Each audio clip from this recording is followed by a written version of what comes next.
नमस्कार, आप देख रहे हैं साधना एक्सप्रेस डिजिटल और आपके साथ मैं हूं हिना मेहता। देश के 5 राज्यों में होने वाले विधानसभा चुनावों को लेकर सियासी सरगर्मी अब तेज हो चुकी है।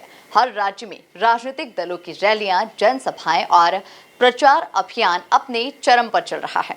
इसी बीच चुनाव को लेकर कई बड़े अपडेट सामने आए हैं, जिन पर आज हम विस्तार से बात करेंगे। सबसे पहले हम बात करेंगे पश्चिम बंगाल की, जहां चुनावी माहौल गर्माता नजर आ रहा है। भारतीय जनता पार्टी का एक प्रतिनिधिमंडल सोमवार को दिल्ली में इलेक्शन कमीशन ऑफ इंडिया से मिला।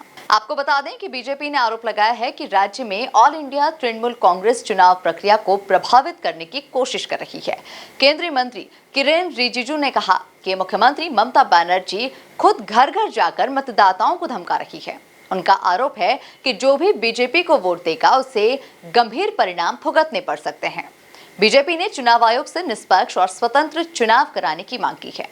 वहीं चुनाव आयोग ने भी आश्वासन दिया है कि इस बार सख्त कदम उठाए जाएंगे। पश्चिम बंगाल में इलेक्शन कमीशन ऑफ इंडिया, जिसने एसआईआर यानी स्पेशल इंटेंसिव रिवीजन के बाद चौथी सप्लीमेंट्री मतदाता सूची जारी कर दी है।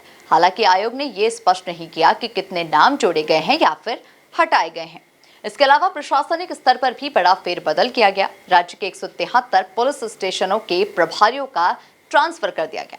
मुख्यमंत्री ममता बनर्जी की सीट भवानीपुर में भी नए अधिकारी की तैनाती कर दी गई है। उधर असम के शिवभूमि में चुनाव प्रचार के दौरान हिंसक झड़प की खबर सामने आई। इंडियन नेशनल कांग्रेस और all India United democratic front के कार्यकर्ताओं के बीच में टकराव हो गया। बताया जा रहा है कि दोनों पक्षों के बीच में विवाद इतना बढ़ गया कि स्थिति तनावपूर्ण हो गई। अब हम बात करेंगे तमिलनाडु की, जहां मुख्यमंत्री एम.के. स्टालिन ने अपने पार्टी के घोषणा पत्र को जारी किया। घोषणा पत्र में बड़ा वादा किया गया कि इनकम टैक्स दायरे से बाहर के परिवारों की महिला मुखिया को 8,000 रुपए का इल्लथरसी कूपन दिया जाएगा। इस कूपन के जरिए महिलाएं टीवी, फ्रिज और वॉशिंग मशीन जैसे घरेलू सामान खरीद सकेंगी।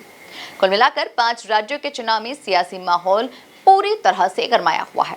आरोप प्रत्यारोप, वादे और रणनीतियों के बीच अब सबकी नजरें चुनाव आयोग की कार्रवाई और आने वाले नतीजों पर टिकी हुई है। अब देखना दिलचस्प होगा कि इन चुनावों में जनता किसके पक्ष में अपना फैसला सुनाती है। फिलहाल के लिए इतना ही। आप देखते रहिए साधना एक्सप्रेस डिजिटल।